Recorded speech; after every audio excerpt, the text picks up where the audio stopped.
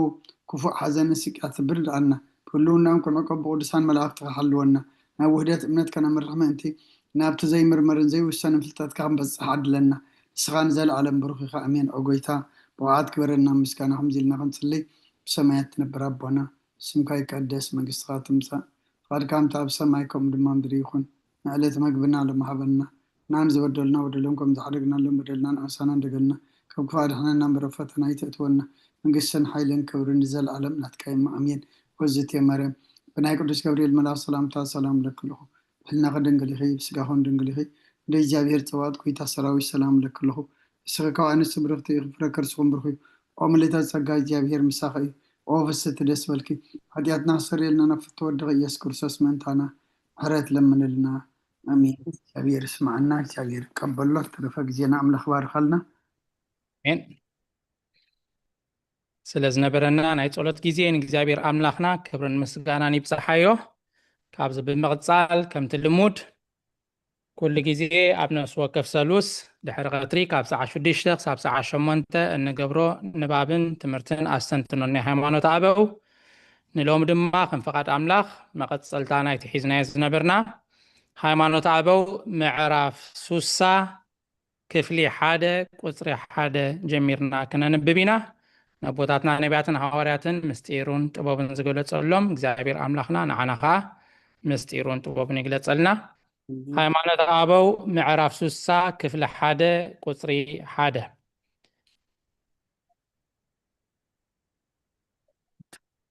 ቀጺሉ ዘለና ጥቕሲ ኣብ ቁጽሪ 14 ትንቢት ሕዝቅኤል 44 ካብ 1 ክሳብ 3 ኣላትና መምህር ትምኒት ከተንብብልና ኢኺ ትንቢተ ሕዝቅኤል ምዕራፍ 44 ካብ ቁጽሪ 1 ክሳብ 3 ከተንብብልና ኢኺ ንባብ ቁጽሪ 1 ክሳብ 14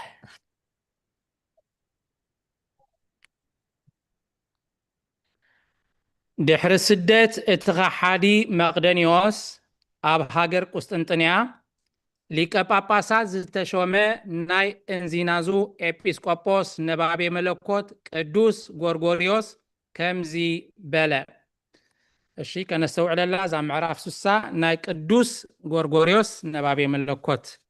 ናይ እንዚናዙ ኤጲስቆጶስ እሱ ዝበሎ እሱ ድጽሓፎ ኢና ክነንብብ ብዛዕባ ማዓርነት ቅድስት ስላሴን እቲ ዘይንጸል ተዋህዶ ተመለኮትን ከምዚ በለ ቅድሚ ኩሉ ነቲ ዘይፈላለ ብተዋህዶ መለኮት ሰለስተ ንሳቶም ከዓ አብን ወልድን መንፈስ ቅዱስን ማዕረን ቅዱስን ሰለስትነት ንምህር አካላት ግና ነፍስ ወከፍ አካል በብገጹን ብመልክዑን ፍጹም እዩ ንአብ ምስጋናን ስም አቦነትን ኣለዎ ንወልድ ድማ ካብ ማዕርግ አብ ከይጎደለ ምስጋናን ስም ውልድነትን ኣለዎ መንፈስ ቅዱስ ወን ከምኡ ብመለኮት ካብ ክልቲኦም ኣይንእስን እዩ እንተኾነ አቦ ወይ ወልድ ኣይስመን እዩ ጥንተነት ከዓ የብሉን ከመይ ንሱ ብመለኮት ከም አብን ወልድን እዩ መንፈሶም እዩ እሞ ስላሴ ማዕረ እዮም አሜን ሓደ እኳ ዕቤቶም ተዛሪቡ ክፍጽም ኣይክእልን እዩ ሓደ እኳ መለኮት ሰለስተ አካላት ከጉድል አይድፈር እንታይ ደኣ ስላሴ ብተዋህዶ ሓደ ህላዌ እዩ ደጊምና ሰለስቲኦም አካላት በብህላዌኦም ምዃኖም ነስተውዕል ካብ ህላዌ መለኮት ውፁእ ዝኾነ አካል ድማ የልቦን ካብ ህላዌ መለኮት ውፁእ ዝኾነ አካል ድማ የልቦን በቲ ዘይምርመር ክብሪ ኣብ አካላት ጉድለት የልቦን እንታይ ደኣ ናይ ስሉስ ቅዱስ ሓደ ፍቃድ ሓደ ስልጣን እዩ ካብኣቶም ፍጡር የልቦን ፍጡራን ኣይኮኑን እሞ እቶም ሕጉላት ኣብ መለኮት ቅድስቲ ስላሴ ፍልሊ ወይ ድማሬ ኣካላት ከእትዉ ኣይድፈሩ ንሓደ ኣምላኽ ደኣ እምበር ንሰለስተ ኣማልኽቲ ኣይንሰግድን ኢና ንሓደ ኣምላኽ ደኣ እምበር ንሰለስተ ኣማልኽቲ ኣይንሰግድን ኢና ብሰለስተ ስማት ንሰሚዮም ኣብ ወልድ መንፈስ ቅዱስ ሓደ መለኮት ሓደ ሓይሊ እዮም ሰለስቲኦም ኣካላት ብሓድነት ህላዌ መለኮት ዝጸንዑ እዮም ሰለስቲኦም ኣካላት ብሓድነት ህላዌ መለኮት ዝጸንዑ እዮም ካብኣቶም ሓደ ልዑል ሓደ ትሑት የልቦን እንታይ ደኣ ብዘይ ነገር ሓድነት ማዕረ እዮም ነፍሲ ወከፍ ኣካላት ድማ ብገጹን ብመልክዑን ፍጹም እዩ ኣብ ኣቦ እዩ ወልድ ድማ ወልድ እዩ መንፈስ ቅዱስ እውን መንፈስ ቅዱስ እዩ ንነፍሲ ወከፍ ካብ ኣካላት ከዓ ካብ ህላዊኦም ኣብ ወልድን መንፈስ ቅዱስን ናብ ምዃን ወልድ እውን ኣቦን መንፈስ ቅዱስን ናብ ምዃን መንፈስ ቅዱስ ድማ ኣብን ወልድን ናብ ምዃን ኣይልወጡን እዮም ንእግዚአብሔር ቅድሚ ዘመናት በአካላት ሰለስተ ብመለኮት ማዕረ ምዃኑ ንፈልጦ ንሳቶም ቅድሚ ዘመናት ዝነበሩ ንዘበን ኣሕሊፎምን ዝነብሩ እዮም እሞ ብዘይ ምልዋጥ ብመለኮት ሓደ እዮም እቲ ጥንቲ ዘይብሉ ናይ እግዚአብሔር ኣብ ቃል ሓደ ካብ ቅድስቲ ስላሴ ብፍቃድ ኣቡኡን ብፍቃድ መንፈስ ቅዱስን ሓደ እኳ ዘገደዶ ዘየልቦ ብዳሕራይ ዘመን መፀ ካብቶም ኣብ ኣርያም ዘለው ድማ ሓደ እኳ ምስጢር ምምፅኡ ዝፈለጠ ኣይነበረን ኣብ ማህፀን እታ ካብ ኣቦን ኣደን ዝተወለደት እግዝእትነ ቅድስት ድንግል ማርያም ድማ ሓደረ ኣብ ማህፀን እታ ካብ ኣቦን ኣደን ዝተወለደት እግዝእትነ ቅድስት ድንግል ማርያም ድማ ሓደረ ከም ኩሉ ሰብ ከዓ እቲ ስጋ ዘይነበሮ ስጋኣ ተዋሃደ ትሽዓተ ወርሒ ከዓ ኣብ ማህፀና ተፀውረ ቁጥሩ ምስ ተፈጸመ ዕለት ልደቱ በጽሐ ብዘስተንክር ግብሪ ከዓ ነታ ወላዲቱ ብድንግልናኣ ተወልደ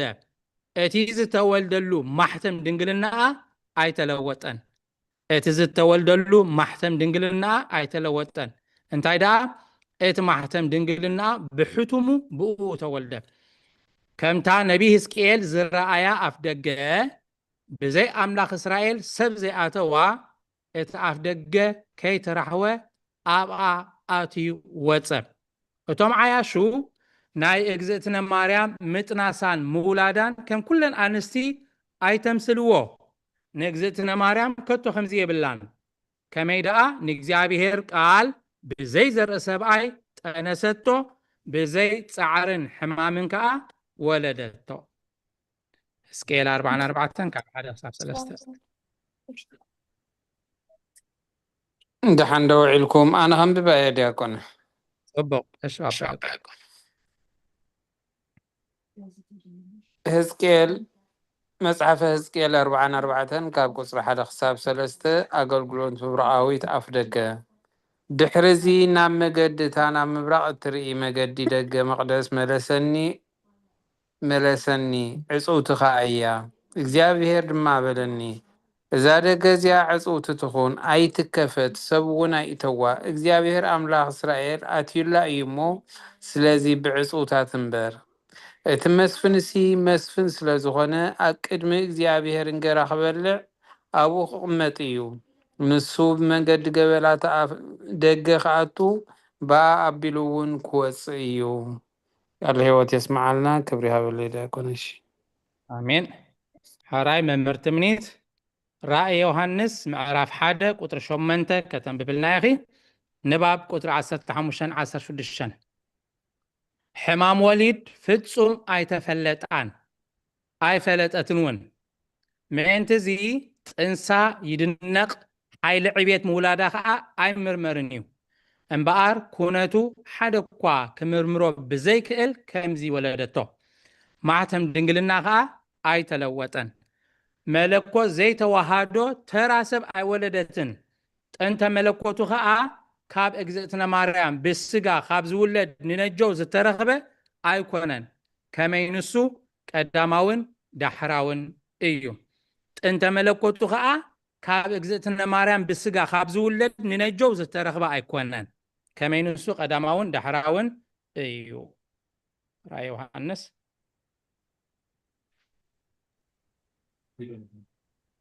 ራእይ ዮሐንስ ምዕራፍ 8 ምዕራፍ 1 ቁጥሪ 8 አልፋን ኦሜጋን አነ ይብል እቲ ዘሎን ዝነበረን ዝመፅን ኩሉ ዝኽእል እግዚአብሔር አምላኽ አሜን እሺ ዘለዋ ንባባትና አዴና ኤልሳቤጥ አቤት ወንጌል ማቴዎስ ናይ ሓድሽ ኪዳን ቀዳመይቲ መጽሓፍ ማለት እያ ወንጌል ማቴዎስ ሓድሽ ኪዳን እታ ቀዳመይቲ ወንጌል እታ ቀዳመይቲ መጽሓፍ ምዕራፍ 1 እታ ቀዳመይቲ ምዕራፍ ካብ 18 ክሳብ 25 ካብ ቁጥሪ 18 ክሳብ ቁጥሪ 25 ወንጌል ማቴዎስ ምዕራፍ 1 ማማረ ዘነት ወንጌል ማቴዎስ ምዕራፍ 2 ካብ 1 ክሳብ 12 ንባብ ቁጥሪ 17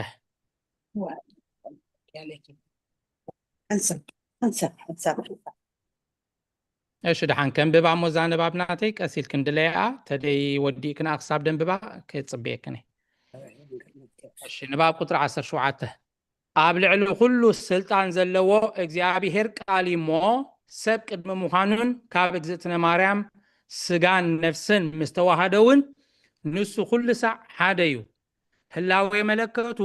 ናብ ህላዌ ሰብነቱ ኣይተለወጠን ወይ ህላዌ ሰብነቱ ናብ ህላዌ መለኮቱ ኣይተለወጠን ህላዌ መለኮቱ ናብ ህላዌ ሰብነቱ ኣይተለወጠን ወይ ህላዌ ሰብነቱ ናብ ህላዌ መለኮቱ ኣይተለወጠን እንታይ ደኣ እግዝእትነ ድንግል ማርያም በሓደ አካል ወለደቶ ሰብ ጥበብ ድማ በሓደ ህላዌ ሰገድሉ እግዝእትነ ማርያም በሓደ አካል ወለደቶ ሰብ ጥበብ ድማ በሓደ ህላዌ ሰገድሉ እሺ አዴና ኤልሳቤጥ ወንጌል ማቴዎስ ምዕራፍ 1 18 ስጋ 15 እዋ አረ ልደት ኢየሱስ ክርስቶስ ከዓ ከምዚ እዩ አዲኡ ማርያም ንዮሴፍ ሓጽያ ከላ ከይተቃረቡ መንፈስ ቅዱስ ጠኒሳ ተረኽበት ዮሴፍ ሕጽያ ጻድቅ ስለ ዝነበረ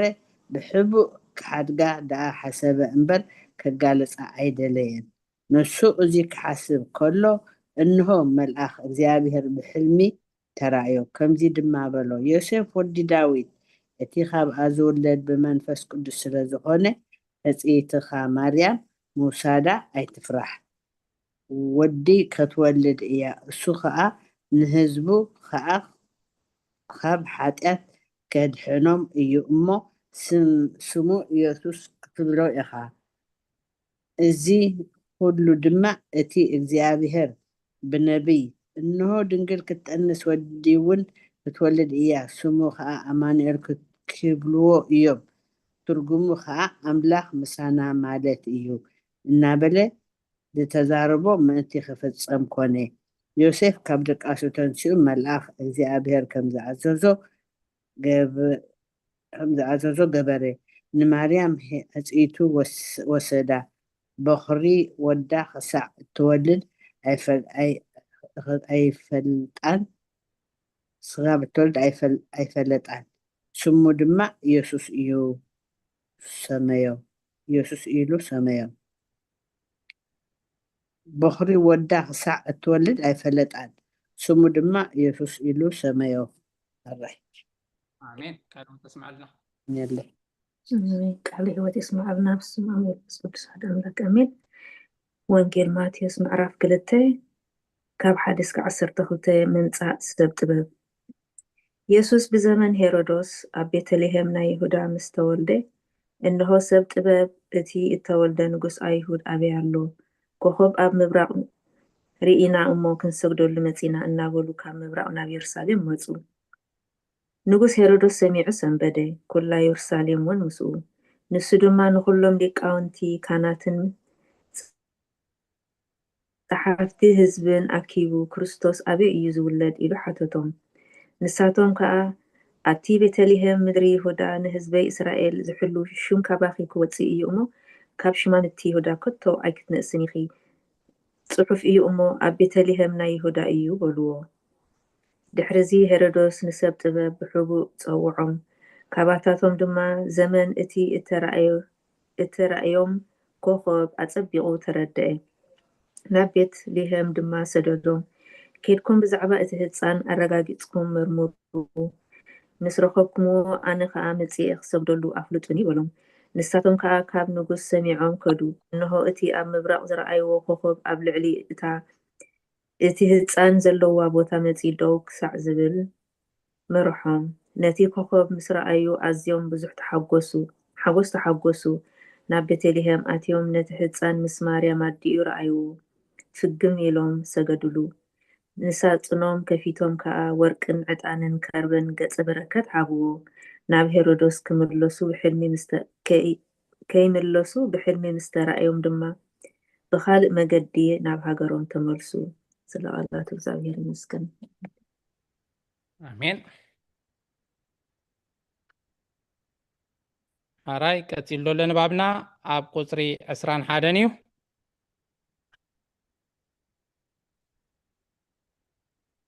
ማማ ህይወት ወንጌል ዮሐንስ ምዕራፍ 7 ቁፅሪ 28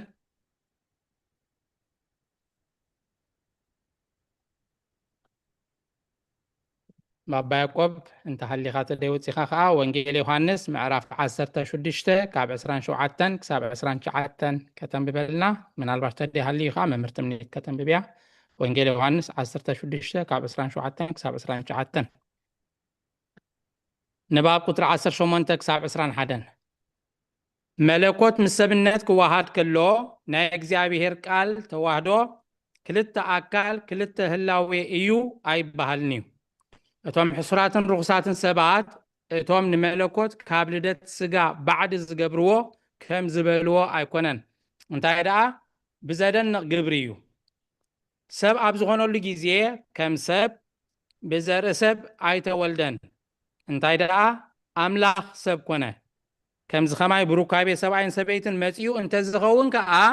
ብዙሓት ሰባት ምሳሓቱ ሓሶቱን ምገበርዎ። ሕጂ ግና እነሆ ካብታ በይና ድንግል ማርያም ተወልደ። ጥንሳ መስተንክርን እሙንን ንእምነት ዓብ መራሕን ምእንቲ ክኸውን ድንግልናኣ ብዘይ ለውጢ ሓለወ። ናይ ክብሪ ጎይታ ክንሱ ከም ስርዓት ህፃናት ዓበየ። ባዕሉ እውን ኣነስ ካብ እግዚኣብሔር እየ ዝመጻእኩ ናብ እግዚኣብሔር እውን ክኸይድ ኣነ ባዕለይ ሰብ ክኸውን ኣይመጻእኩን። እንታይ ደኣ ንሱ እዩ ሰብ ክኸውን ዝለኣኸኒ በለ። ከንደሞ ናታ ተዋሂባትን ዘላ ከመይ ምሲኹም ኩልኹም ዮሐንስ ምዕራፍ 7 ቁፅሪ 28 ኢየሱስ ከዓ ኣብ ቤት መቅደስ ክምህር ከሎ ዓዊሉ ንዓይ ትፈልጡኒ ካበይ ምዃነይ እውን ትፈልጡ ኢኹም። ኣነ ብርእሰይ ኣይመጻኹን፣ እቲ ዝለኣኸኒ ግን ሓቀኛ እዩ። ንዕኡ ንስኻትኩም ኣይትፈልጥዎን ኢኹም። አሜን። ተስማዕልና። አሜን።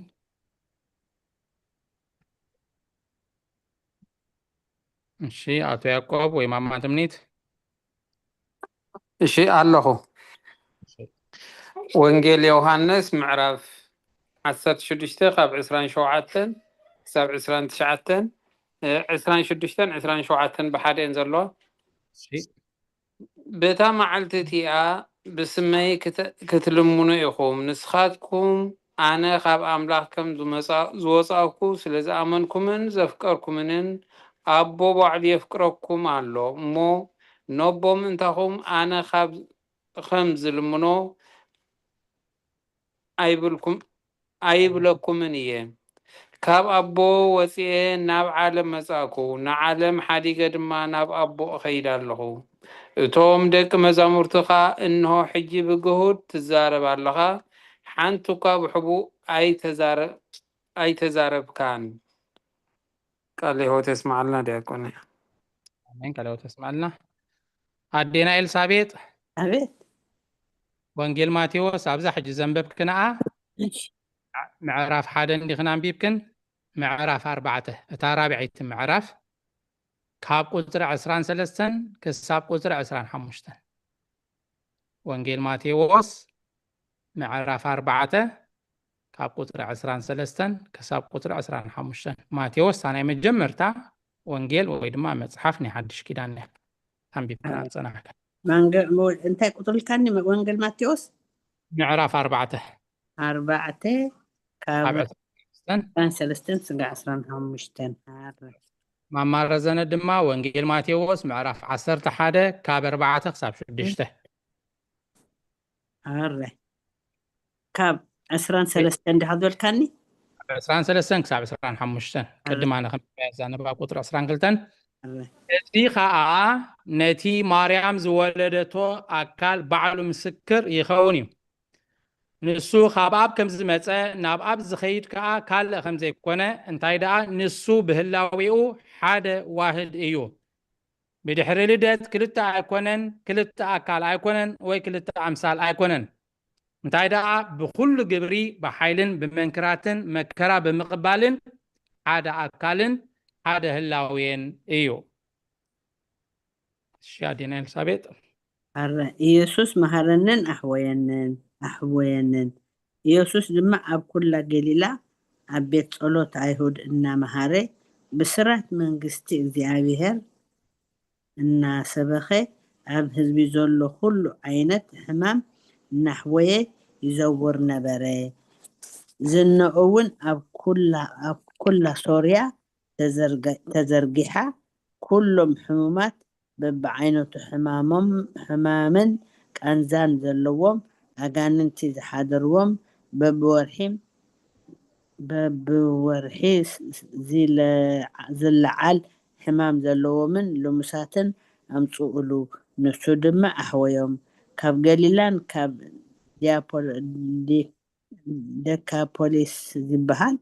ደካፖሊስ ዝበሃል ሃገርን ካብ ኢየሩሳሌምን ካብ ይሁዳን ካብ ማዕዶ ዮርዳኖስን ከዓ ብዙሓት ህዝቢ ሰዓቦም ኣቤት እግዚአብሔር ይመስገን ይغنيልي آمين أدينا ቃል ህይወት ይስማዓልና ወንጌል ማቴዎስ ምዕራፍ 11 ካብ 4 እስካብ 6 ኢየሱስ መሊሱ በሎም ኬድኩም እዚ እትሰምዕዎን እትርእይዎን ዘለኹም ንዮሃንስ ንገርዎ ዕውራት ይርእዩ ሓንካሳት ይኸዱ ለምጻማት ይነጽሁ ጽማማት ይሰምዑ ምውታት ይትንስኡ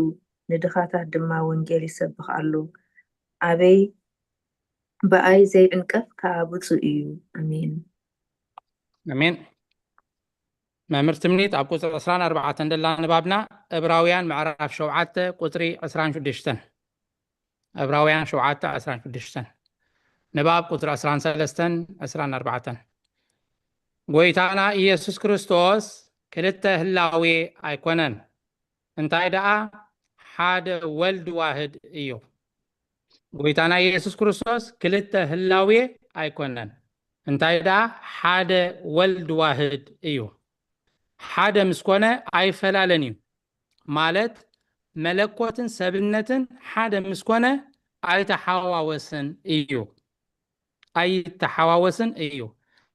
ህላዌ መለኮትን ህላዌ ሰብነትን ተዋሃደ ሓደ መልክዕ ኮነ ኣብዚ ሓደ ኣካል እዚ ምልውዋጥ የልቦን እንታይ ደኣ ብኩሉ ግብሪ ፍጹም እዩ ነፍስን ልቡናን ኣለዎ ካብ ኩሉ ሓጢያት ድማ ንጹህ እዩ ዕብራውያን 7:16 ዕብራውያን ምዕራፍ 7 ቁፅሪ 26 ከምዚ ዝመሰለ ክፍኣትን ርክሰትን ዘይብሉ ካብ ሓጣን እተፈልየ ካብ ሰማያት ከዓ ልዕል ዝበለ ቅዱስ ሊቀ ካህናት ኣድልየና ዕብራውያን 7:26 እዚኣ ናሓዛ it's very important verse ዕብራውያን 7:26 ካብተን ክፅንዓ ዘለወን ጥቕስታት እየን እሺ ቀፂሉ ዘሎ ንባብ ናይ መፅሓፍ ቅዱስና اوكي اب قطر 19 موداتا فقدي نايزا معرف سوسايا ماما هيوت قبر هواريات معرف كلته كاب 24 كساب 33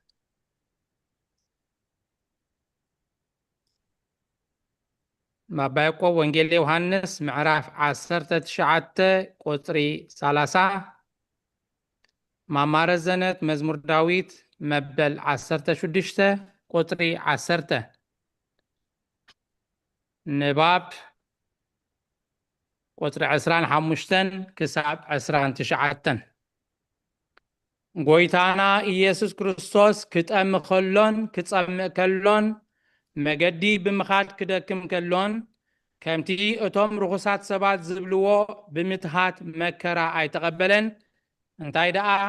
ብሓቂ ብስጋዩ መከራ ዝተቐበለ ንሕና ግና ናይቲ ሕማም ዝስምዖ ሕማም ስጋ ነቲ ዘይሓምም መለኮት ተቆፅረሉ ኢና እንብል መለኮት ዘይሓምም እሞ ብህላዌኡስ ሕማም ኣይፈልጥን እዩ መለኮት ዘይሓምም እሞ ብህላዌኡስ ሕማም ኣይፈልጥን እዩ ካብ ረሲኣን ካብቶም ብድፍረት ኣብ ልዕሊኡ ዝተላዕሉ መከራ ተቐበለ እቲ ብስጋ መከራ ዝተቐበለ ድማ እግዚአብሔር ቃል እዩ እቲ ብስጋ መከራ ዝተቐበለ ድማ እግዚአብሔር ቃል እዩ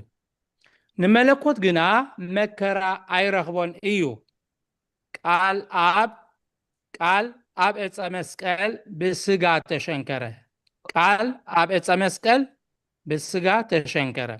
ካብቲ ብፍቃዱ መከራ ዝተቐበለሉ ስጋ ከዓ ፍሉይ ኣይኮነን ነቲ ብስጋ ዝተቐበሎ መከራ ድማ ኣይፈተወን ኣይበሃልን እዩ እንታይ ደኣ ብኡ ባህ ይብሎ ርእሱ ኸድንን ከሎን ነፍሱ ክህብ ከሎን እቲ ህይወት ዝህብን ንሞትን ሙስናን ዝስዕር ህላዌ መለኮቱ ካብኡ ኣይተፈልየን ርእሱ ኸድንን ከሎን ነፍሱ ክህብ ከሎን እቲ ህይወት ዝህብን ንሞትን ሙስናን ዝስዕር ህላዌ መለኮቱ ካብኡ ኣይተፈልየን እሺ ወላ ምስ ሞተ ቃል ንስጋኡ ኣብ መቃብር ኣይሓደጎን ቃል ንስጋኡ ኣብ መቃብር ኣይሓደጎን ነፍሱ ኣብ ሲኦል ከላውን ካብኣ ኣይተፈልየን እንታይ ደኣ ምስኣቶም ብሓድነት ነበረ ንዑ ንዘለዓለም ክብሪ ይኹን ግብረ ሐዋርያት 2:14 ክሳብ 33 ማማይወት እሺ ግብረ ሐዋርያት 24 አሚን ያ معرف كلته كاب 24 سكع 33 موت هيزو خصنعو سلازي كال كا املاخ اب مأسر موت فتيحو اتنسو داويت بزعبو يبل ايومو نزغابيهر كل ساعة قدمي ريو نسو بيماناي سلازولو خا اين دله صن ايه ننفسي اب سيول اي تحدغان اخا ንቅዱስካ ድማ ጥፍኣት ክርኢ ኣይትህቦን ኢኻ እሞ ስለዚ ልበይ ተሓጎሰ ልሳነይ ከዓ እልል በለት ስጋይ እውን ብተስፋ ክሓድር እዩ መንገዲ ህይወት ኣፍለጥካኒ ኣብ ቅድሚ ገጽካ ከዓ ሓጎስ ከተጽግበኒ ኢኻ ኣቱም ኣሕዋትና ብዛዕባ ዳዊት ርእሲ ኣቦታት ንሱ ከዓ ዝሞተን ከም እተቐብረን ንስኻትኩም ብጉህድ ክነገር ግቡእ እዩ መቃብሩ ከዓ ክሳዕ ሎሚ ኣብ ማእኸልና ኣሎ እምበኣርከስ ንሱ ነቢይ ኮይኑ ሓደ ካብ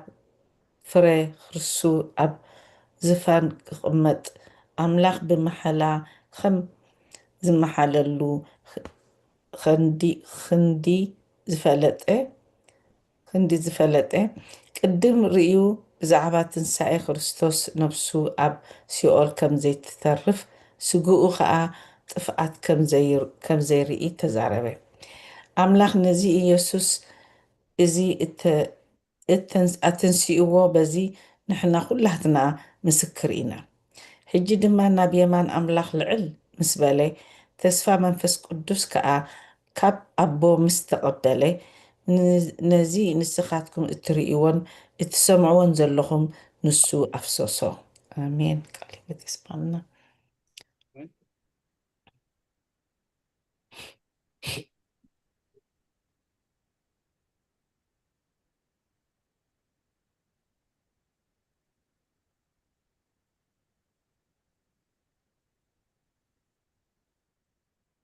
ሪጋይ ድበፂሓ ዲያቆነ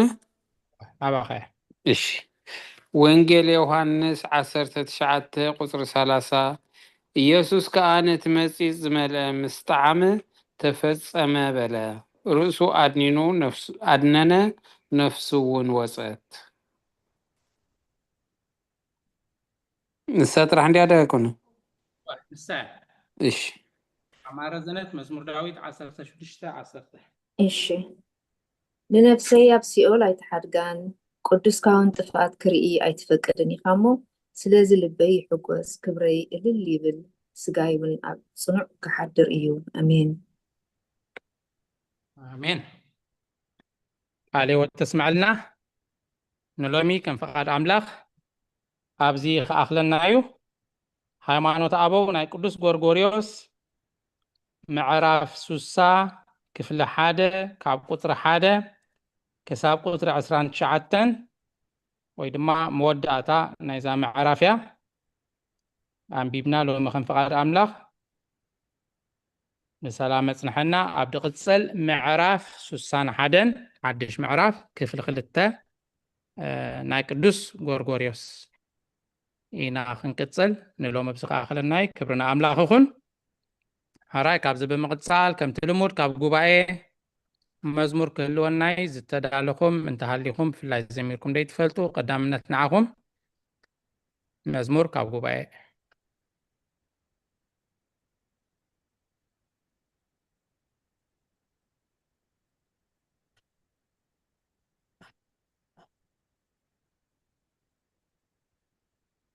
እሺ መምህር ትምኒት ካልእ ሰብ ኢዱ ደልዓለ የለን መስለኒ ናባኺ እዩ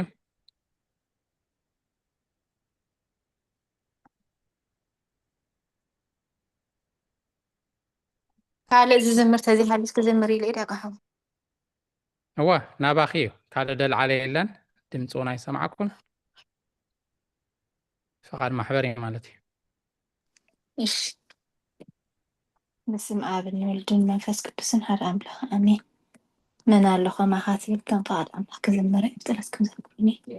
من الله كما خا من الله كما خا من الله كما خا قيتا يسوس فوسي يندي خا أبقي زي حمامي فوسي زخوني أبقي زي دخامي بسم الله فسكت من الله كما خا من الله كما خا من الله كما خا قيتا يسوس فوسي يندي خا أبقي زي حمامي فوسي زخوني أبقي زي دخامي حيلي زخوني من الله كما خا قيتا يسوس فوسي يندي خا من الله كما خا قيتا يسوس حيلي يندي خا سبزي باللي بزوح عمتات زرد لموس كويني تمن باري زتل تنسئلكا عراتي تلقل راهيخا خمسة بيدا وكبل تنسيلكا تنسيلكا تنسيلكا عراتيك خلقل من الله كما خا من الله كما خا من الله كما خا قيتا يسوس فوسي يندي خا ኣብ ግዜ ሕማመይ ፈውሰይ ዝኾነ ኣብ ግዜ ድኻመይ ሓይለይ ዝኾነ መን ኣሎ ከማኻ ጎይታ ኢየሱስ ፈውሰይ እንዲኻ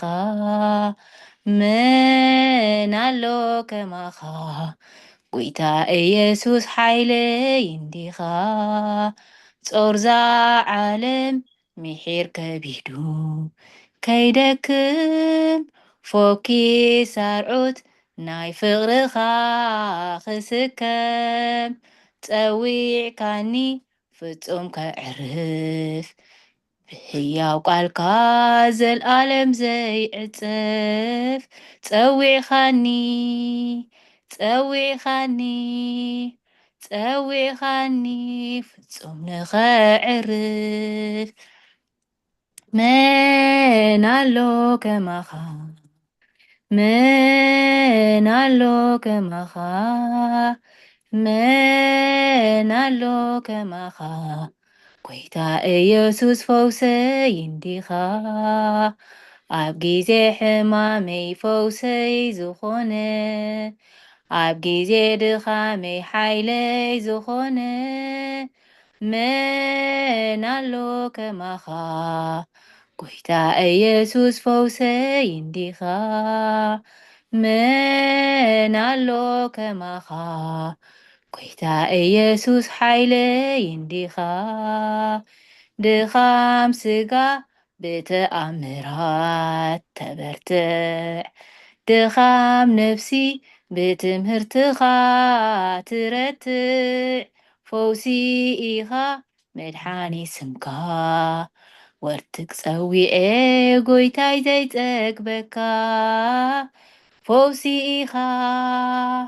ፈውሲ ኢኻ ፈውሲ ኢኻ መድሓኒ እዩ ስምካ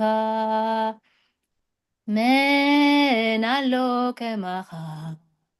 መን ኣሎ ከማኻ መን ኣሎ ከማኻ ጎይታ ኢየሱስ ፈውሰይ እንዲኻ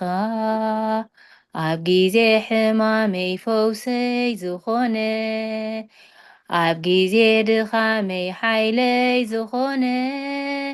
መን ኣሎ ከማኻ ጎይታ ኢየሱስ ፈውሰይ እንዲኻ መን ኣሎ ከማኻ ጎይታ ኢየሱስ ሓይለይ እንዲኻ መን ከማኻ መን ከይዳረግ ንዓኻ ሃብቲ ምሕረት ብዙሕ ይቕሬታ ዘለካ ክዝምሬ መግለፂ ደስታይ ስለ ዝኾንካ መርሃዊ ፀበባይ ክዝምሬ ክዝምሬ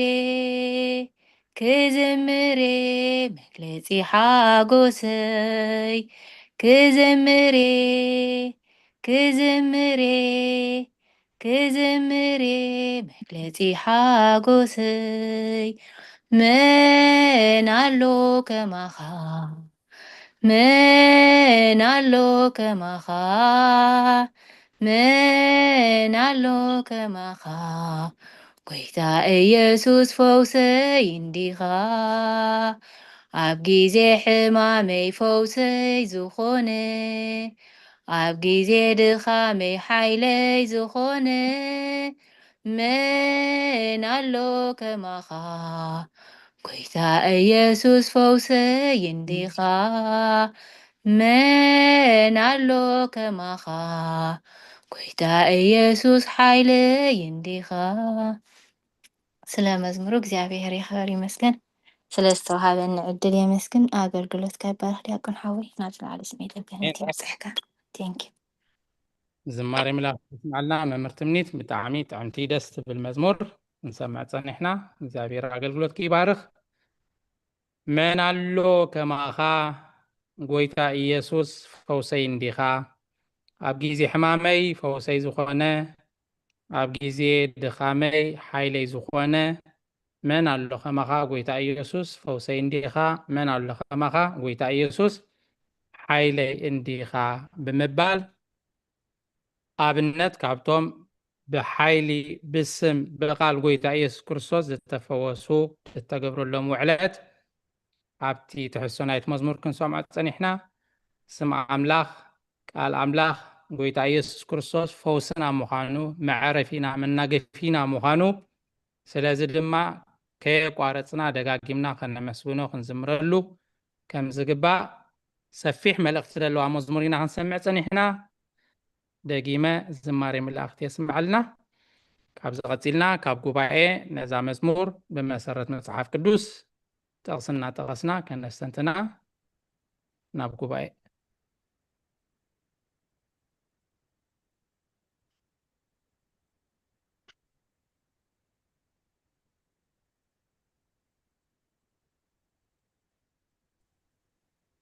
ዲያቆን ክፍትን ዶ ኣብ ሽማ ማለት ኮነና ኣብ መዝሙር ዳዊት ምዕራፍ 18 ካብ 31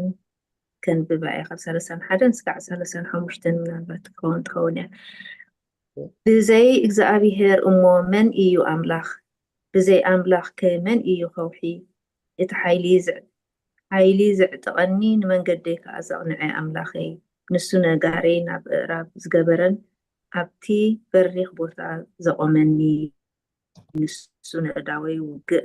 ንቐላፅ ጥመይ ድማ ንግታ ቀስቲ ኣስራዚ ዘልመደን እዩ ኣሜን ሰማዕ መስለኒ ኮይኑ እወ መን ኣሎ ከማኻ ጎይታ ኢየሱስ እንዲልዎ ተኸክል ተገልፀ ቃል ህይወት ተስምዓልና መዝሙር ዳዊት መበል 18 ቁጥሪ 31 እሺ ካልኦት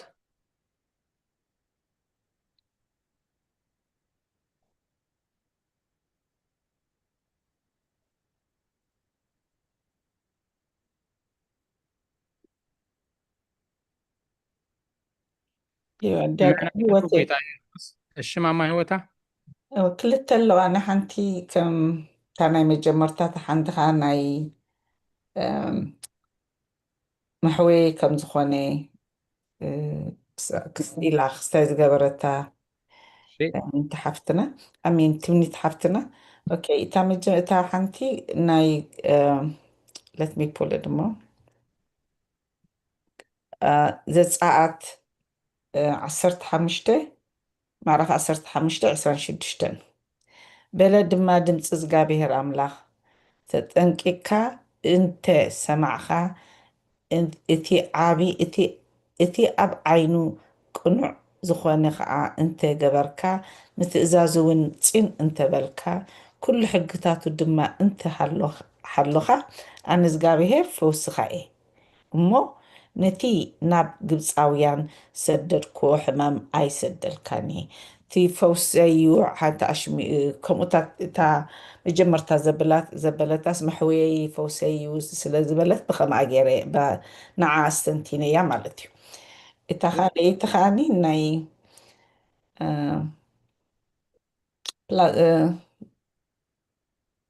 ዳዊት ኣብታ መናሽማ ዝበለት እካ ዘላትኒ ረዘነት ሓፍትና ዳዊት 18 ቁፅሪ 2 18 ቁፅሪ 2 ኮይና ቢያትኒ ዳዊት ኣብ ሓደ ወላ ብያ እወኒ ኦኬ እንታይ ኣትብል ንስኻኒ ልቀ መዛሙርት እግዚአብሔር ካብ ኢድ ኩላቶም ጸላእቱ ካብ ኢድ ሰኦልን ምስ ኣናገፎም ዳዊት ባርያ እግዚአብሔር ቃላት እዚ መዝሙር እዚ ክዝምር ኢሉ ንእግዚአብሔር ዘመረሉ ኦ እግዚአብሔር ሓይለይ ኣፍቅረካ እየ እግዚአብሔር ከውሐይ ዕርደይ መናገፊየይ ኣምላኸይ ዝሃድመሉ ፀግዓይ ዋልታይ ቀርኒ ምድሓነይ ልዕል ዝበለ ከውሒ እዩ ናብ ሞሳ ዝግበኦ እግዚአብሔር ተማኽለልኩ እሞ ካብ ፀላእተይ ድሓንኩ ኩሉ ንዕኡ እንድሕር ኣሚንካ ንዕኡ እንድሕር ፀሊእኻ ካብ ኩሉ ዓደጋን ካብቲ ኩሉ ሕማምን ትድሕን ከም ዝኾንካ እታ መዝሙራት ቴንኪዩ ትምኒት ሓፍትና ከምቲ ዝበሎ ዲያቆን ብጣዕሚ ቨሪ ታች ዝኾነት መዝሙር ክስታይ ጌርክልና ቴንኪዩ አሜን። ቃልዮት ተስማዕና ማማ ህይወት ዘፀአት ምዕራፍ 15 ቁጥሪ 26 መዝሙር ዳዊት 18 ቁጥሪ 1 ሓደን ክልተን ሰለስተን አዋ ካብ ሓደ ስጋዕ ሰለስተ እየ ጌርያ ነይረ ሶሪ እግዚአብሔር ኃይል የፍቅረከ እሺ አራይ ቃልዮት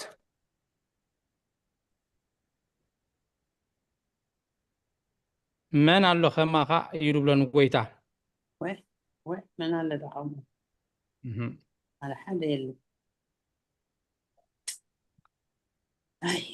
ኣብ ሕማምና ፈውሲ ኣብ ድኻምና ሓይሊ ምዃኑ ምስ ኣብነት ኣምፅኡ بدائي እሺ ጊዜ ኣለና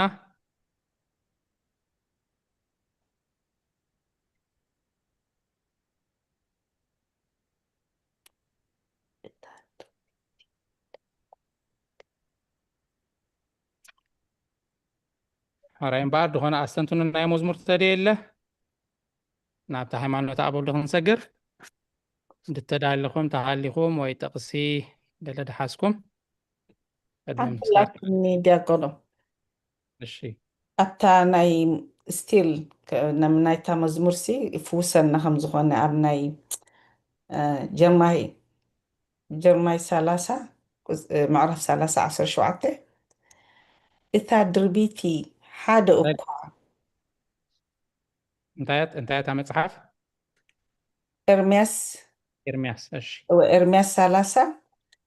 ቁፅሪ 17 ኣሚን እወኒ ቁፅሪ 17 እታ ድርቢቲ ሓደ እኳ ግዳ ዘይገብር ጽዮን ኢሎም ሰመዩኺ እዮም እሞ ኣነ ከጥዕኪ ንቁስልኺ እውን ከሕውዮ እየ ይብል እግዚኣብሔር ኣሜን ኣብ መዝሙር ተኸይድ ኮይና ተሰሚዓት እንቲኻ ኣዋ فواسينا محوينا እግዚአብሔር መስቀል ኣብ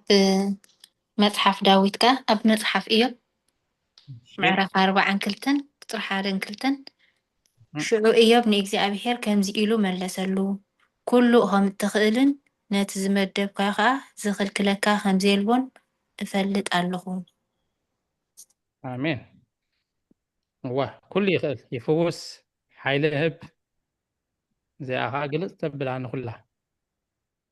إيوب 42 كاب حدا خصاف كلته كاليو تسمعنا ممر ثمنيت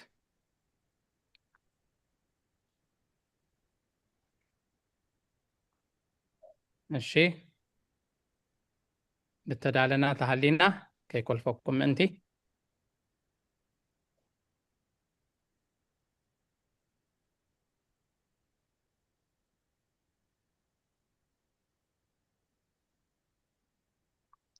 الشمبار جيزينا من تخنتك كملو عزيم مساتي سفيح تمرتي عميق مسير دلوه نباب ينام بيبنا ناي سلاسي ناي حادن تومن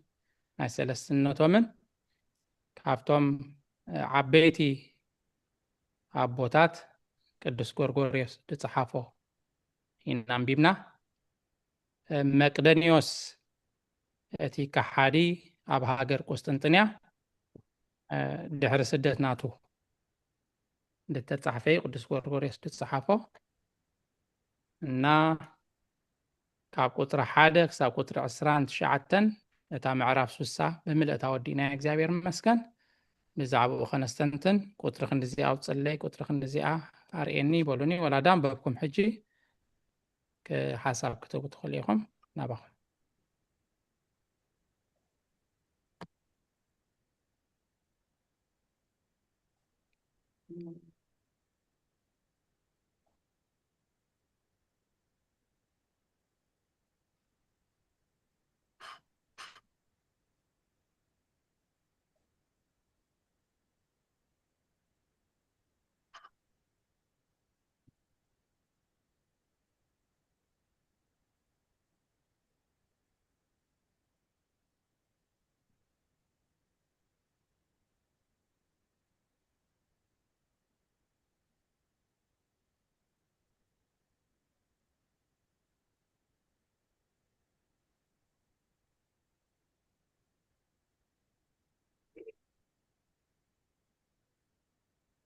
ولا نتدنبمنا يوم يعود يقوموا أتليست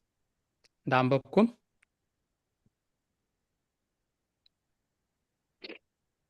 كم زيان ترديات النزيعة دسيلاتني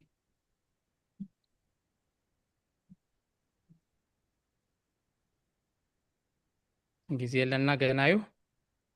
38 دقيقة لنا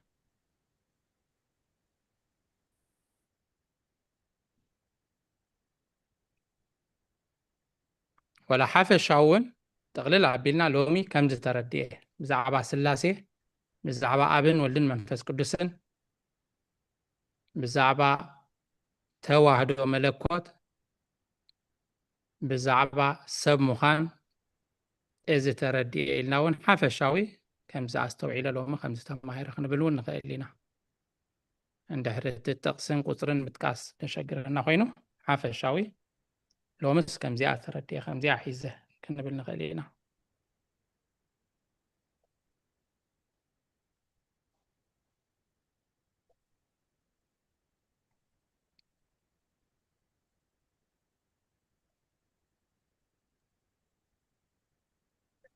نعم الناس أقصر سلسة جيري هذا اللغة فليتي بعد توعب بلي هذا اللغة كتسوع له لام أنتي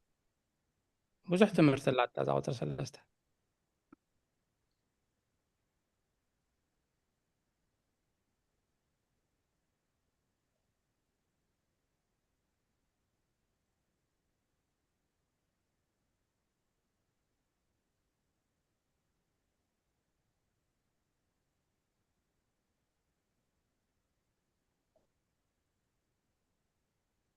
إنك بحافظ سي عدنتهم معرنتهم إنا تماهيرنا ملكوتهم بمنفس كله أبون ودن منفس قدس نسي بينهم كم ديكونوا سلسة كم ديكونوا حدا ملكوت حدا منفس كم زلوا ويتانا المدحانينا يسوع كريستوس كأني نعانا نمدحانيلو كاب ديو دنجل مريم كولد كم دليه كم دفتوه ومسجع خبأ كم دلبسه كان ستيل مس بون ودن منفس قدسن هلاوي حدن خمس خانة إنها تمهرنا مسلم تري تجا على هوت صباح سنتنا على هوت تسمع لنا ما مرزنت الشيخ علوت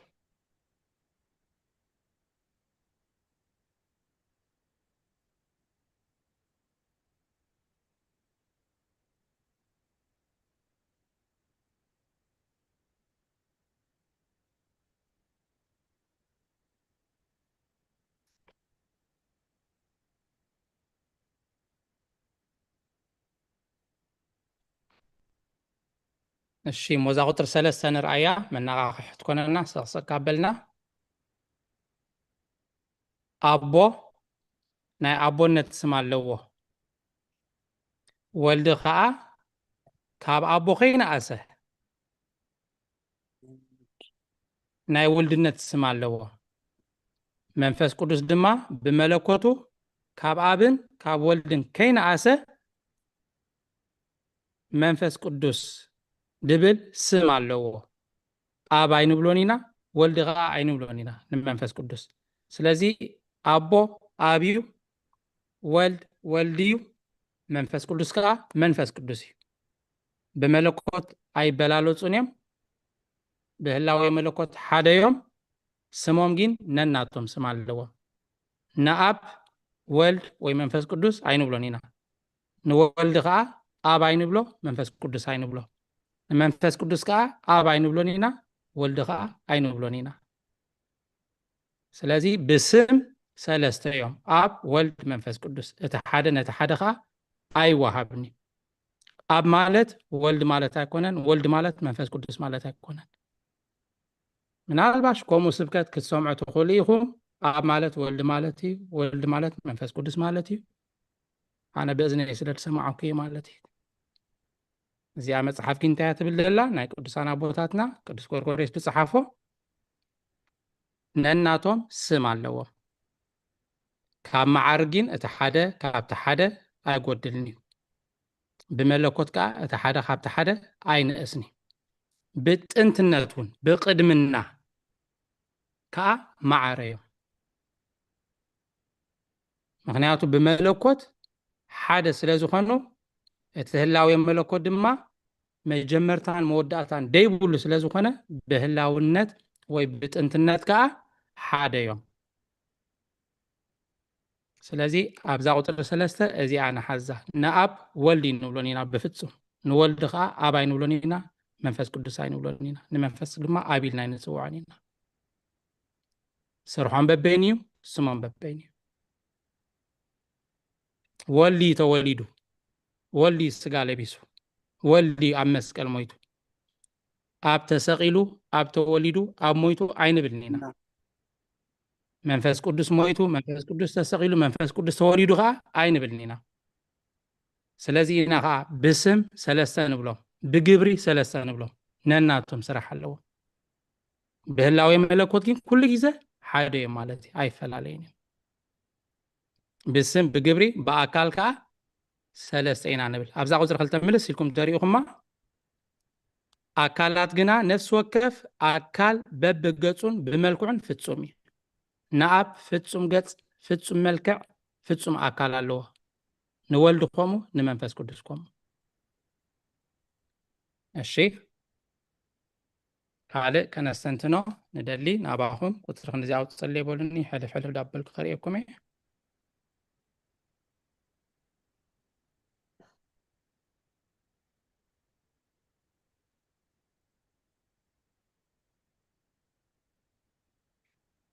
እዛ ቁጥሪ 5 ቁጥሪ 6 ክስተውዕሉላ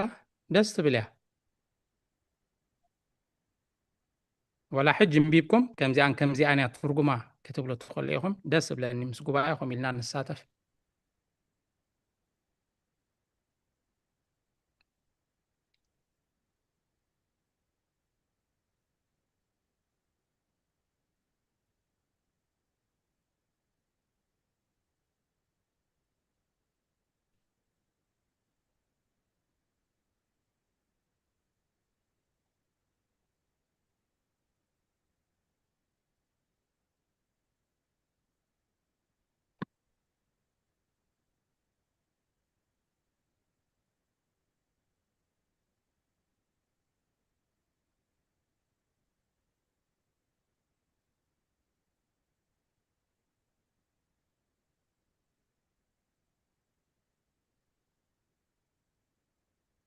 ኣብታ ቁጥሪ 5 ካብ ህላዊ መለኮት ውፁእ ዝኾነ ኣካል ድማ የልዎን ትብላላ ነዚኣ ነስተውዕለላ ንኣብነት ካብ ህላዊ መለኮት ውፁእ ዝኾነ ኣካል ድማ የልዎን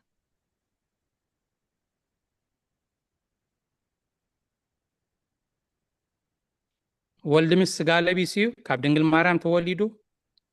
ፍጹም ኣምላኽ ፍጹም ሰብ ኢና ንብሎ ንክርስቶስ ልክዕ ከማና ስጋ ሰብ ለቢሱ መፅዩ ካብ ህላዊ መለኮት ውፁእ ዝኾነ ኣካል ድማ የልዎን ትብላላ እዚኣ እንታይ ማለት እያ ነስተውዕለላ ኣብታ ቁጥሪ 6 ከዓ ካብኣቶም ፍጡር የልዎን ፍጡራን ኣይኮኑን ከዓ ትብላላ ንኣብ ንወልድ ንመንፈስ ቅዱስ ማለት እዩ ካብኣቶም ፍጡር የልዎን ፍጡራን ኣይኮኑን ትብላላ ኣብታ መወዳእታ ከዓ ንሓደ ኣምላኽ ዳ እምበር ንሰለስተ ኣማልኽቲ ኣይንሰግድን ኢና ትብል ከዓ ዓባይ ነጥብላ ኣብ ወልድ መንፈስ ቅዱስ ወላ ተበልናሲ ኣማልኽቲ ግን ኣይንብልን ኢና በስመ አብ ወወልድ ወመንፈስ ቅዱስ ኢና ምሽ ንብል ብሽም ኣብን ወልድን መንፈስ ቅዱስን ብሓደ ኣምላኽ ኢና ንብል ሰለስተ ኣምላኽ ኣይንብልን ኢና ተዋህዶ ኣብ ወልድ መንፈስ ቅዱስ ሓደ ኣምላኽ ሓደ ኣምላኽ ስለዚ ንሰለስተ ኣማልኽቲ ኣይንሰግድን ኢና ትብላላ ንሓደ ኣምላኽ እስኪ ብዛዕባ እዚአን ቁሩብ ገለ በሉ ግዜና ንጥቀመሉ ፕሊዝ ካብኣቶም ፍጡር የልዎን ትብለላ ወልድ ተፈጥረ የልዎን ብፍቃዱ ዳኣይ ተወሊዱ ዳኣይ እምበር ኣይተፈጥረን ጎይታናን መድሓኒናን ኢየሱስ ክርስቶስ ስለዚ ፍጡራት ክንደይ ይኮኑስ ተረጋግፀልና ኣሎ ኣሜን ኣብታ ጸሎት ሃይማኖት ዝተወልደ እምበር ፍጡር ዘይኮነ ኢና ንብል እግዚአብሔር ጸጋ ይብዛሓልክ ማማረ ዘነት ክርስቶስ ብስጋ ተወሊዱ ምስ ስጋ ተዋሂዱ ቃል ምስ ስጋ ተዋሂዱ ክርስቶስ ካብ ድንግል ማርያም ተወሊዱ እምበር ፍጡር ኣይኮነን ምንም እኳ እቲ ስጋ ፍጡር እንተኾነ ስጋ አዳም እዩ እግዚአብሔር ዝፈጠሮ ስጋ አዳም እዩ ካብ ወለዶ ናብ ወለዶ መፂኻ ኣብ ድንግል ማርያም በፂሑ ኣንቢብና ኢና ዓንተወይ ድንግል ማርያም ካብ ሰብኣይን ካብ ሰበይትን እያ ተወሊዳ ኣቦን ኣደን ኣለዋ ስለዚ ድወሰዶ ስጋን ነፍስን ስጋ አዳም ልክዕ ናይ ደቂ ሰብ ማለት እዩ ካብ ድንግል ማርያም ካብ ስጋ ስጋ ካብ ነፍሳ ነፍሲ ወሲዱ እዚ ኮይኑ ክንሱ ፍጡር ኣይንብሎን ኢና ውሉድ ይባሃል ስለዚ ካብኣቶም ፍጡር የልበን ድብል ዘሎ ንክርስቶስ ስጋ ብምልባሱ ፍጡር ድብልዎ ብዙሓት ስለ ዘለው ከምኡ ዓይነት ክሕደት ስለ ዝነበረን ስለ ዘሎን እዩ ካብኣቶም ፍጡር የልቦን ኢሉ ደጠንቅቕ ማለት እዩ ወላ ክርስቶስ ወላ ስጋ ዝለበሰ ክርስቶስ ማለት እዩ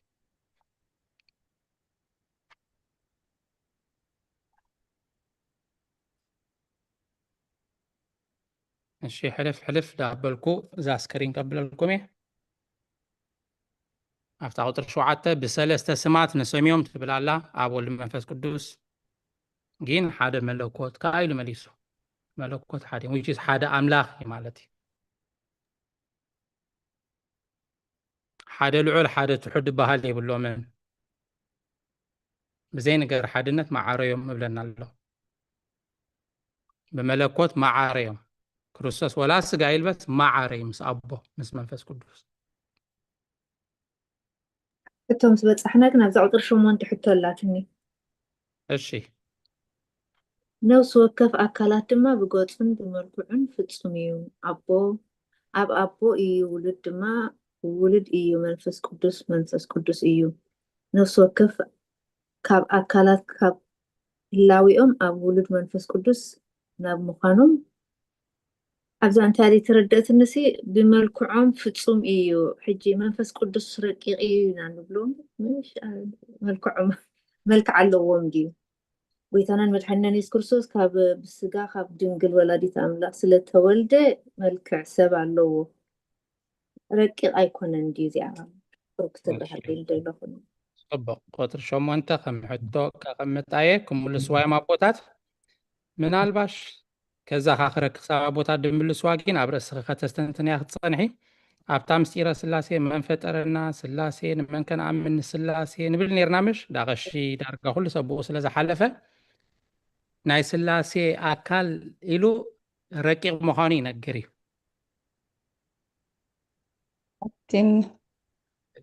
ድሓን ክምልስዋ እንዲዮም ገለ ነገር ሒዝኪ ክትፀንሒ ምእንቲ ኢለየ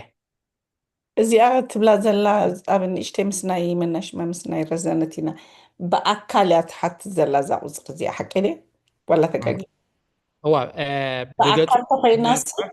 بأكل سلسته أب تصمجت أكل إلك عنتو يجلس كلنا نيركا ولد تخليت أكل كأولد في تصمجت أكل منفس قدس كا في تصمجت هو في تصم أكل في تصمجت في تصم أكل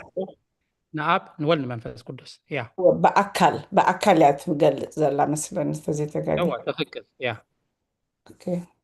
أكل كنبل كلنا جين كم زنايسب بتصب درت بحث إرقامات كينو سنو نايس كم زنايسب يكون ولا في الملكة في تصم أكل في تصم جت على من السلاسي نبل بخم زناتنا جزوف جين كين ردو زيادة ملوس أبنكاتنا قبل حجي هالنوت رخيبة يا سلسة سلاسي يلوم أبزي النوت نعاي دلت فنيهمو رخيبة يا كأمتي بخست حجيني كمزي أبزي أتصحي في هذا اللخو بالسم بقبري بأكل حجي زين سلستين زين سلسة زين كاني بالسم كنا بالكلنا أب شمو أبويو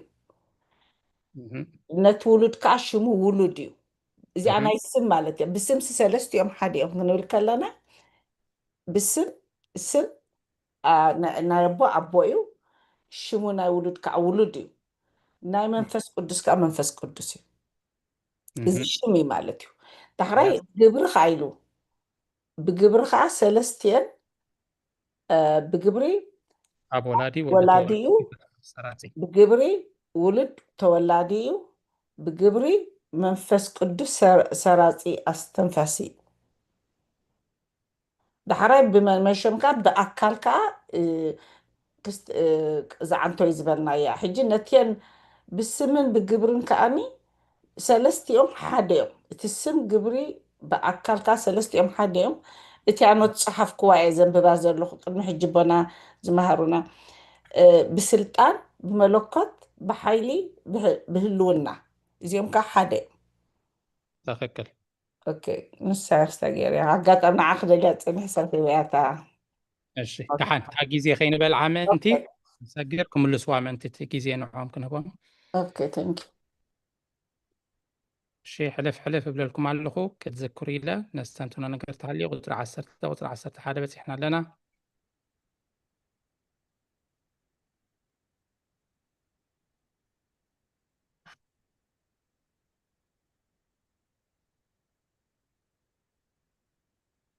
እቲ ጥንቲ ዘይብሉ ናይ እግዚኣብሔር ኣብ ቃል ሓደ ካብ ቅድስት ስላሴ ወልድ ማለት እዩ ሓደ ካብ ቅድስት ስላሴ ወልድ እሱ ብፍቃዱ ብፍቃድ ኣቦኡ ብፍቃድ መንፈስ ቅዱስ ካብ ድንግል ማርያም ተወሊዱ እንጂ ክርስቶስ ማለት ሲ ሓደ ካብ ቅድስት ስላሴ ኣብ ወልድ መንፈስ ቅዱስ እቲ ወልድ ማለት እዩ እቲ ቃል ስጋ ለቢሱ ይድብል ዘሎ ولد كل خاب زي أبو زحكي زي حسكيل ونامتي تقيسوا محتم دنجلنا ناي دنجل مريم كي تغير بدنجلنا تصنيسا بدنجلنا خا وليدا حمام وليد دما أي تفلتان أي فلتاتن زي عون كين الساعة أو داسي مريم بزيت سعري بزي حمام يلون بزحكي زي توصي ካብ ድንግል ማርያም ምስተወልደ ሹዑ ይኮነን እቲ መለኮት ተረኺቡ ወይ ካብ ሹዑ ይኮነን ድጅምር እቲ መለኮት ከም ታብራይ ዮሐንስ መምርትምኒ ደንበበታ ቀዳማይ ዳሕራይን ዝነበረን ዘሎን ዝነበረን እዩ እቲ ስጋ እዩ ድንግል ማርያም ስወለደቶ ዓመተ ምህረት ፀብፂቡ 2000 ገለን ድብል እምበር ንመለኮት ጥንቲ የብሉን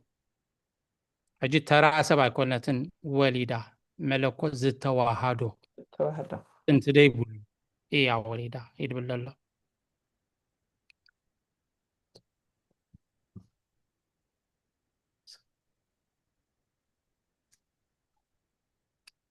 الشنبار تاجيزين وبطات من تخبهم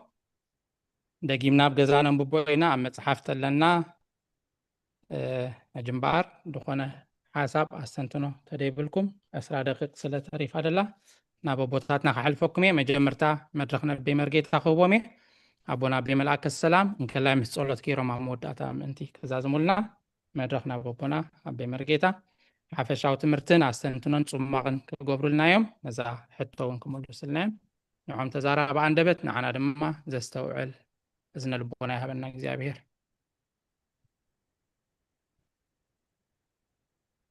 يعني توي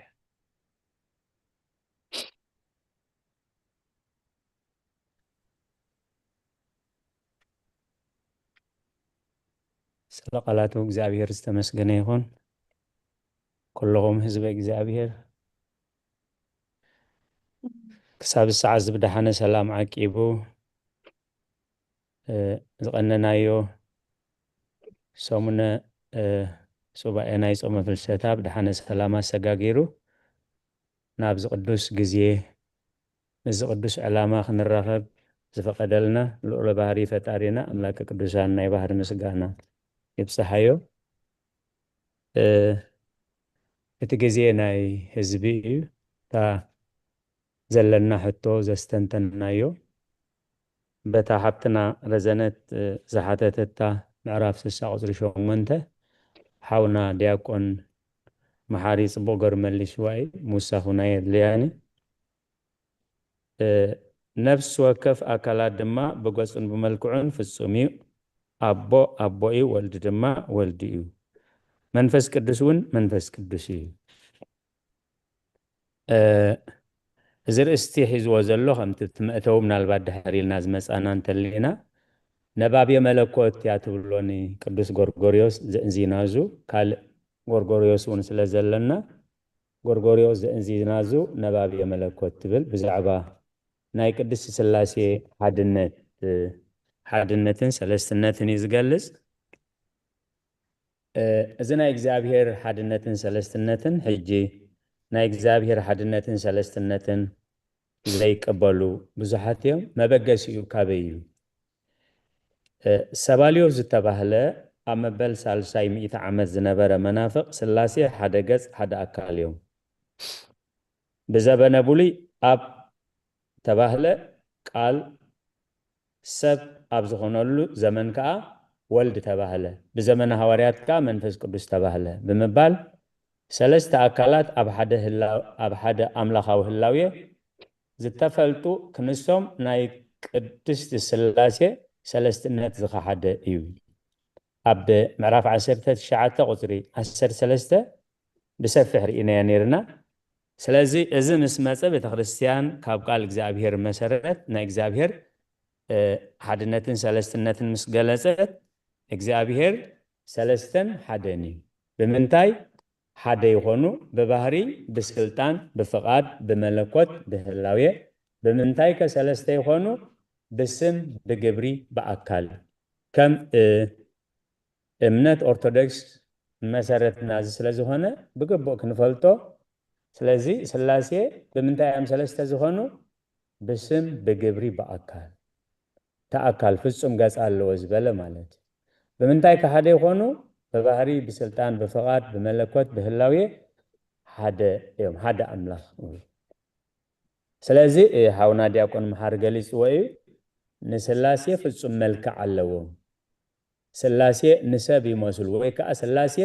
ሰብ ንስላሴ ይመስል ካብታ ንግበር ሰብአ በአምሳሊነ በአርአያነ ወበአምሳሊነ ዝተባህለት ናይ ዘፍጥረት ምዕራፍ 1 ቁጥሪ 26 ብመልክዕና ከምስለና ስለዚ እንታይ ትፍልልዩ ናይ ሰብ ፍጹም ናይ ሰብ ውሱን ጸቢብ ዘይነበረ ጽባሕ ዘየሎ ናይ እግዚአብሔር ግን ሰፊሕ ሙሉእ ረቂቅ እዩ ስለዚ እግዚአብሔር ወልድ ከም ሰብ ከማና ዝድህሰስ አካል ልክዕ ከም ሰብ አካል ኣለዎ በህላው የመለኮቱ ከዓ ከም አብን ከም ወልድን ረቂቅ ፍጹም ዝኾነ መልክዕ ኣለዎ ስለዚ ተመልሻ ክትከውን ተስፋ ገብር ከም ፈቃድ እግዚአብሔር ኣብ ቁጥሪ 15 ኣስተንቲነ እዚ መልእኽቲ ዝተጻሕፈ መቅዶንዮስ ዝተባህለ ሊቀ ጳጳሳት ብዛዕባ እዚ እምነት እዚ ስሕተት ገይሩ ጉባኤ ብስሙ ተጋቢኡ ናይ ዓለም አብያተ ክርስቲያናት ጉባኤ ተጋቢአን በቃል እግዚአብሔር ተረቲዑ ንኽንሳሕ ግዜ ተዋሂቡ ምምላስ ምስ አበየ ዝተወሰነ ውሳኔን ዝተጻሕፈ ጽሑፍን ክጅምር ከሎ ከም ድሕሪ ስደት መቅዶንዮስ እቲ መናፍቕ ኢሉ እዩ ዝጅምር ማለት ቀንዲ አርእስቲ ናይ ምዕራፍ እዚ ብዛዕባ ናይ ሓድነት ቅድስቲ ስላሴ እዩ ናብ ሰለስተ ነገር ከዓ የተኩር ማለት እዩ ሕቱም ድንግልና ናይ አዴና ቅድስት ድንግል ማርያም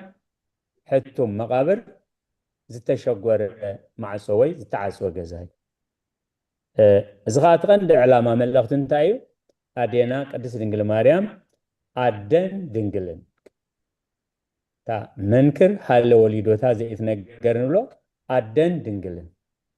አደን ድንግልን ምዃን ናይ አዴና ቅድስት ድንግል ማርያም እንታይ ትቐንዲ መልእኽቱ እቲ ካብኣ ዝውለድ ፍጹም አምላኽ ፍጹም ሰብ ምዃኑ ስለዚ ታ ቁፅሪ 15 እንታይ ኣትብል ሕማም ወሊድ ፍጹም ኣይተፈለጣን ኣይፈለጠትን እውን ምእንቲ እዚ ጥንሳ ይድነቕ ሓይሊ ዕብየት ምውላዳ ከዓ ኣይምርመርን እዩ እምበኣር ኩነቱ ሓደ እኳ ክምርምሮ በዘይክእል ከም ዝወለደቶ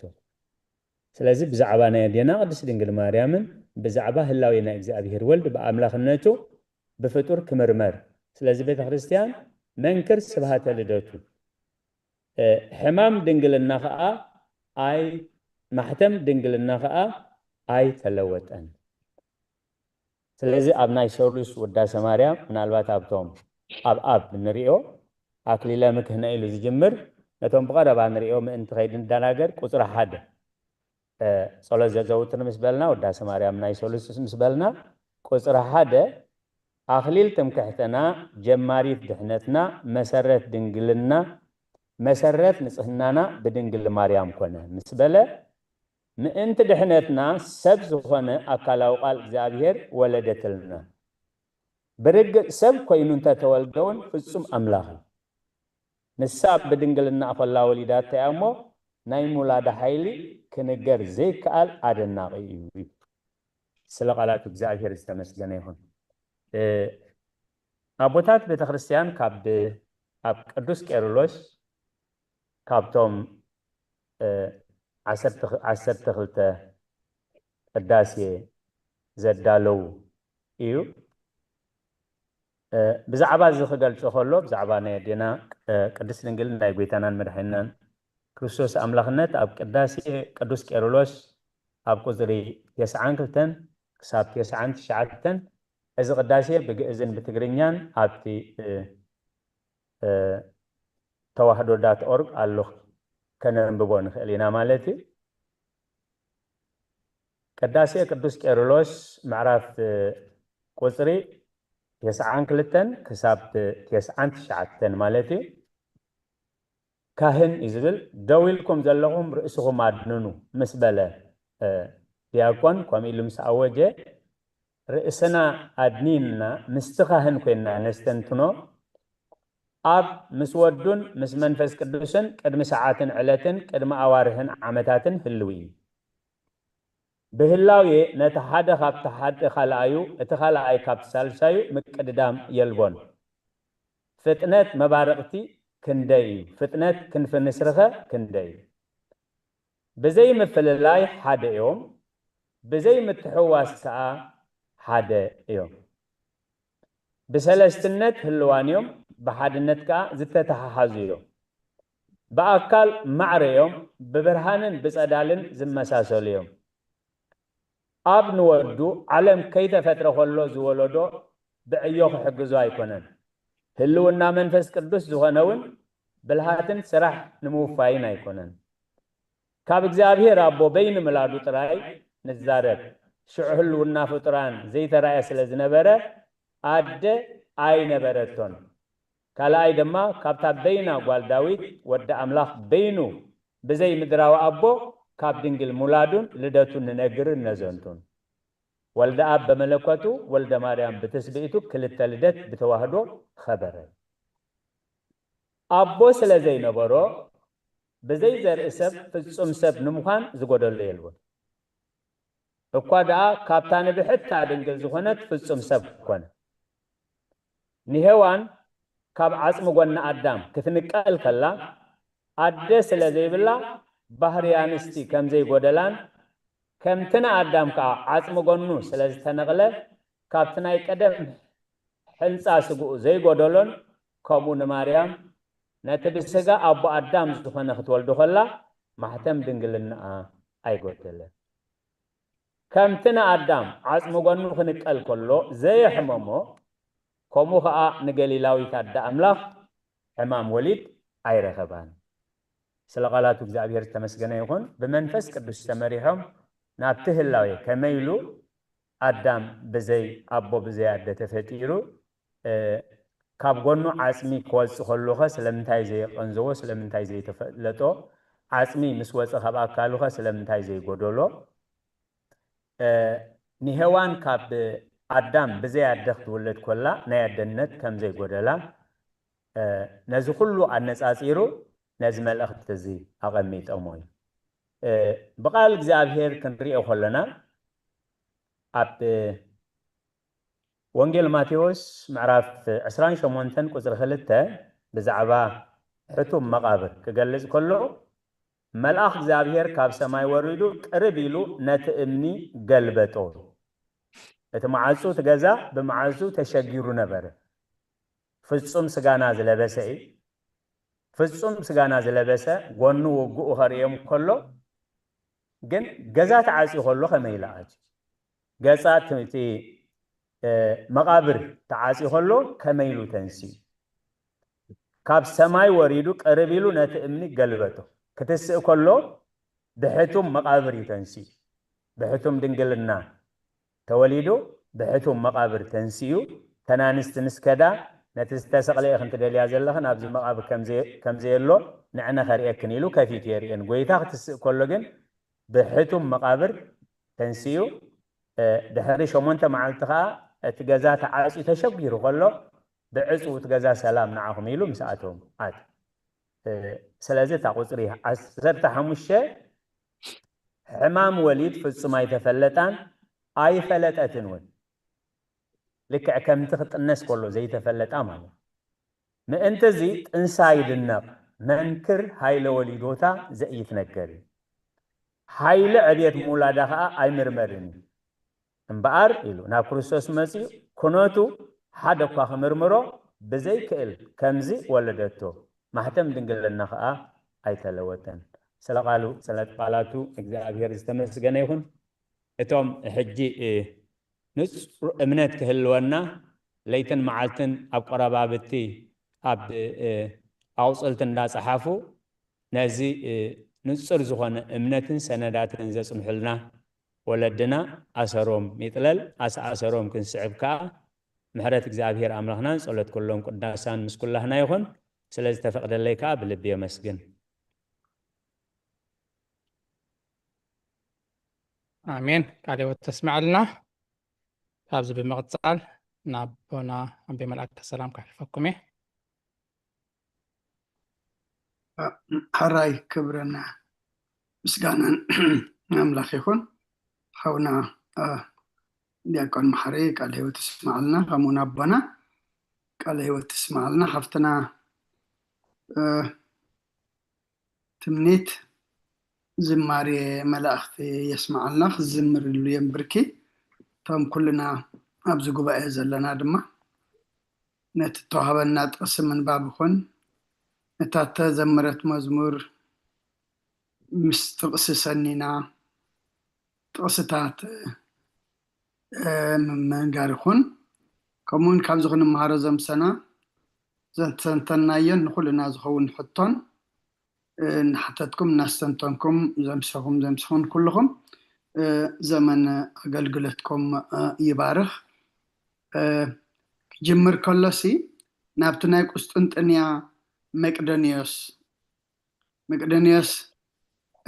بخلت تمئتي أبوتات أبتسالساي قبائي كابتن سلستو قبائتات بيت كريستياننا تقبلا نايت حنتي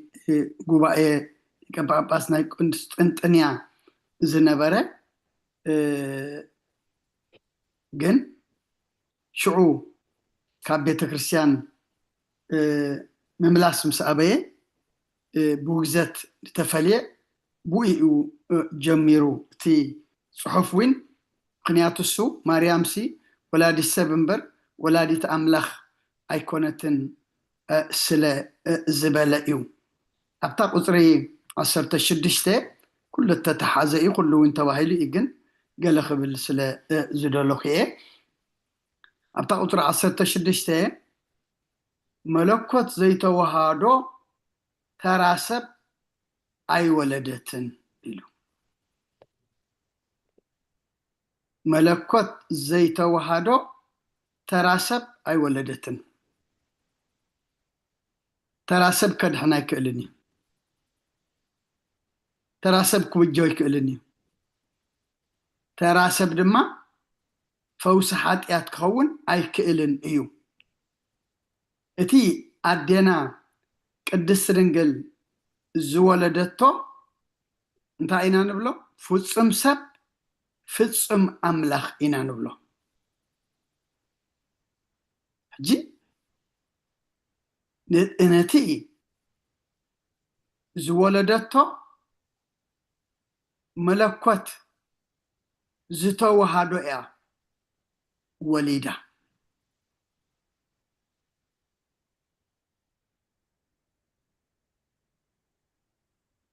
انت ملكوت خا كاب اجزتنا ماريا بسغا خاب زولد ننجو زترخب أيكونن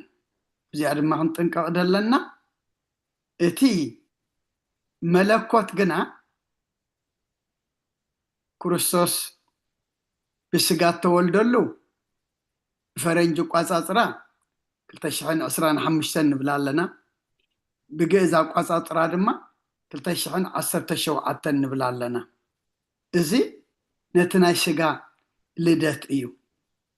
إتو ملكوت جن مجمرت أزيو مودعت أزيو كندزا عمت جيرو كندزا عمت دما بزا عمت زر ما تجميرو نبلو أيكونن انت ملكوت وغا كاب اجزتنا ماريام بسقا كاب زولد نيا جو زترخ بيكونن اتخاب دنقل مريم تولد من نبلو زلنا عمت مهرت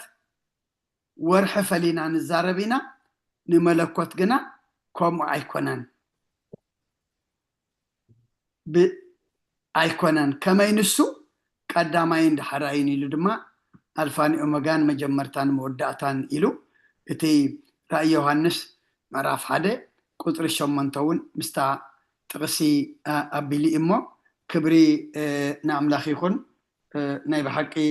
توم أبوتاتنا كساب كندي منفس قدس حدرهم كساب كندي دما منفس قدس سمريحهم تماليهم خدو كم زنا برأيو زنا قرأ كامو عشرهم كنسعب أبتنساتهم دوس نحلنا أمن الدماء نزي مسوان جيل بس مصحف قدس أسنيهم صحيفة من نازل له مصحف نعوه اندام مبنا بس مصحف قدس أسنينا بمنفس كنعبي دماء جابير نخلنا حق زنا زنا بوتاتنا صحف كل انتايو موكسيهم مصحف قدسيو لومي بيت كريستيان قد رخيبا زلا بزح نقر ما لو مصقم كوين النازل لون تايو نمصحف قدس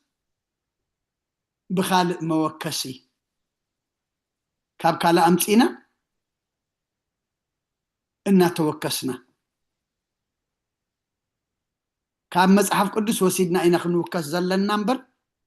كاب كالا صحف أمتينا نمنفس مصحف قدس كنوكس هاي نخلنا زعبا أبيت كريستيان نازلو أوالد مصحف تغن كنزارب انتدى أخوينا كاب والد مصحف توسيدنا نمصحف قدس موكس هاي ندول يلوننا نا أوالد مصحف تغن كاب مصحف قدس وسيدنا موكس غندول يلوم نخلينا مخنياتو مس مصحف قدس السما معديهم أنصار مصحف قدس كيكون كم مصحف قدس موكس زي بلون دحر كوينو أبيت كريستيانون كأتيو بلون مالتي كم مصحف قدس موكسي زلوا اندحر كوينو جني أبو المصحف زنا بوتاتنا حجزي كله انتايب كاب أوريتن كاب حدش كيدانن كاب بولي كيدانن كله إنا تقصو مسنيتا مرتعو قرميم زمهرنا زلوما يزخون موكسينا دمان عنا أملاخ نخلنا حق زنا سنخل እግዚአብሔር ምስጋና ይብጽሐይ እሞ ጸሎት ከናዓጹ السماء بولدو منفس قدس هذا أملاك أمين قدس እግዚአብሔር أملاخنا እጆን ተመስገን ዝግባእዚ خفت كالنا ناي ዝግባእዚውን ተኸፈልትኹን ከውን ስለ ዘፍቀድካልና ምስጋና ንዓኻ ይኹን ሰላም ጀሚርና ሰላም ክንፍጽም ስለ ዝገበርካና ተመስገን سلام عليكم أخانا مسكنك سلام دم حضرنا ودي سم مودعتو انت تصبق اي مودعت كلنا دم تصبق لنا كلهم ده ولدنا يوم بارك قديس كعبيلنا سمايات نبر ربنا سمكاي قدس من قصات مسا فعل كام تعب سمايكم دم مدريخون حالات مقبنا لما هبنا احنا نزودلنا بدلونكم زعدقنا لهم بدلنا نعوسنا ندقلنا فعل احنا نمبر فتنا يتأتونا من قصن حيلين كبرنا زل علمنا تكايما أمين أوزت يا مريم بناي قدس جبريل ملاك سلام لك له بحلنا خدن قليخي بسكاخون دن قليخي أدي جابي ارتباط قويتا سراوي سلام لك له بسغي قاب أنس برختي خفرا كرسون برخي أمل تسقى جابير مساخي أوفس تدس والكي حتياتنا خسري لنا نفتو دغ يسوع كريستوس منتانا محرت لمن لنا أمين فتاوي سرق جينوم لكن مداني يسوع كريستوس كان يجانا سريات يدم ساسي بسا ولدو لبركشات إبراهيم أنتم أبيك أنا تعويد يكون تورن سايرغوس أنا ببسمكم كن فتانون صحن يرسين سكلون سمات زيو مهار النكرسس ملا عصر تغلتين زيو مهار النكسوس زيو مهار النكسوس زيو مهار النكسوس زيو مهار النكسوس زيو مهار النكسوس زيو مهار النكسوس زيو مهار النكسوس زيو مهار النكسوس زيو مهار النكسوس زيو مهار النكسوس زيو مهار النكسوس زيو مهار النكسوس كومون بنت اجزيتنا ماريا مهارنا كرسس مل عصر تغلته بنت اجزيتنا ماريا كرسس بنت اجزيتنا ماريا كرسس بنت اجزيتنا ماريا مهارنا كرسس بنت اجزيتنا ماريا مهارنا كرسس بنت اجزيتنا ماريا مهارنا كرسس بنت اجزيتنا ماريا مهارنا كرسس بنت اجزيتنا ماريا مهارنا كرسس بنت اجزيتنا ماريا مهارنا كرسس بنت اجزيتنا ماريا مهارنا كرسس بنت اجزيتنا ماريا مهارنا كرسس بنت اجزيتنا ماريا مهارنا كرسس بنت اجزيتنا ماريا مهارنا كرسس سجا غويتانا يسوع كريستوسن فور እግዚአብሔር አቦን ሕብረት መንፈስ ቅዱስን ኣብ ልዕለይን ኣብ ልዕሊ ኩልኹምን ኣብ ልዕሊ ኣብ ዘለናዮ ቦታን በፅፈን ድርብን ኮይኑ ይውረድ ክብርን ምስጋናን ንኣምላኽ ይኹን ብርኩለይ ትግበረልና አሜን። እንብርናይ ተጸለየ ጸሎት ኣብ ቅድሚ እግዚአብሔር ዓሪጉ መዓት ዘቁርር ምሕረት ዘውርድ ይኹንልና ዝተማሃርናዮ ቃል እግዚአብሔር 30-60 ፈሪ ውሽጥና ክንነብረሉን ክንጸድቀሉን ክንድሕነሉን ናይ እግዚአብሔር ቅዱስ ፈቃድ ይኹነልና። ኩልኩም ህዝቢ እግዚአብሔር ግዚኹምን ስራሕኩምን ኣዋሃሂድኩም ነዚ ቅድስት ቤተ ክርስቲያን ትህቦ ኣገልግሎት ብኣንቃ ኣድዎን ብጥብኣትን ክትከታተሉ ዝፀናሕኩም ከዓ ሴተ ጻድቃን ኣስበትሑታን ንኽፈልኩም ትብሕቡእ ዝርኢ እግዚአብሔር ዓዝብኹም ይኽፈልኩም ትብል ቅድስት ቤተ ክርስቲያን ከምቲ ክሳብ ሰዓት ብድሓነ ሰላም ዓቂቡ ሱባኤ ጾመ ፍልሰታ ብድሓነ ሰላም ኣሰጋጊሩ በዚ ክንረኸብ ዝረዳእና ዝደገፈና ነመስግኖ ንዝመጽእ ግዜ ከዓ ብድሓነ ሰላም ጸኒሕና ብከምዚ ቅዱስ ኣገልግሎት ክንራኸብ ናይ እግዚአብሔር ቅዱስ ፈቃድ ይኹነልና። ሰላም ለይቲ እቶም ለይትና ዝኾነ እቶም መዓልትኩም ዝኾነ ከዓ ብሩኽ መዓልቲ ይግበረልኩም።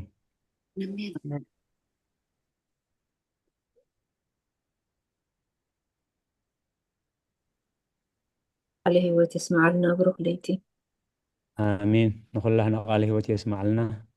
ሰላም ለይቲ ኣቦታትና ብጣዕሚ ፅቡቅ ተማሂርና ቃል ህይወት የስማዓልና። ሰላም ሕደሩ። አሜን። ንኩላህና ቃል ህይወት የስማዓልና። ሰላም ለይቲ ንኩላህና። አሜን። ቃል ህይወት የስማዓልና። ኣገልግሎትኩም ይባረኽ።